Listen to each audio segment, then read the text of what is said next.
Look at, look at.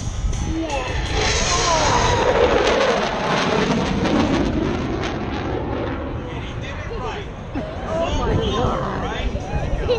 What was great about that pass, I don't know if anybody noticed, but if you saw in the exhaust those little diamonds, that's the exhaust going supersonic, not the plane, but the exhaust is. That's correct.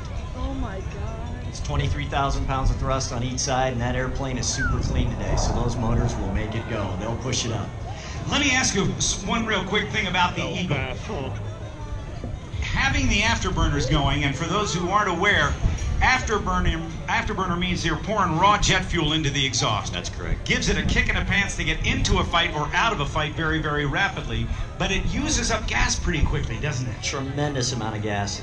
For those of you who know irrigation, it's a 3-inch fuel line feeding each side. Holy So when cow! you're at low altitude like this, you'll be putting in almost 50,000 pounds per minute per side. So I mean, it's just a ton of fuel. So you could run that airplane out of gas really quick. Like 15 minutes? Easy.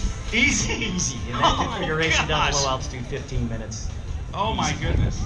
Or Well, you can make it last for 2 hours if you get up high and just kind of cruise up at high altitude. pull it back. Pull it back, that Let big the old wind wing. push ya. Yep, get up in the jet stream, go 1,000, 1,200 miles. Neat airplane. Now, we got the light on. Let's see if he's going to land or if this is going to be a low approach. What do you think, General? He might be doing a low approach, I think.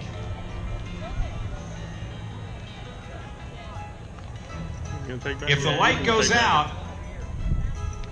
yeah, it went out. Here he goes. Look at the afterburner. Look at the flames coming out the back. Watch the back of the engine. Watch the seat of flames. Watch.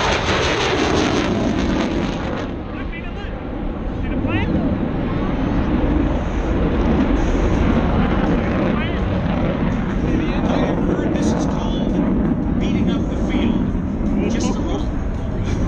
Wow. Such fun. That was crazy. Where'd he go? You saw him as he went by and kept his speed brake out. That's to keep the airplane from accelerating out, so we can keep the burners going. I hear him, but I don't So, see him. because we don't want to go past the speed of sound because it causes problems with dogs, car alarms, windows.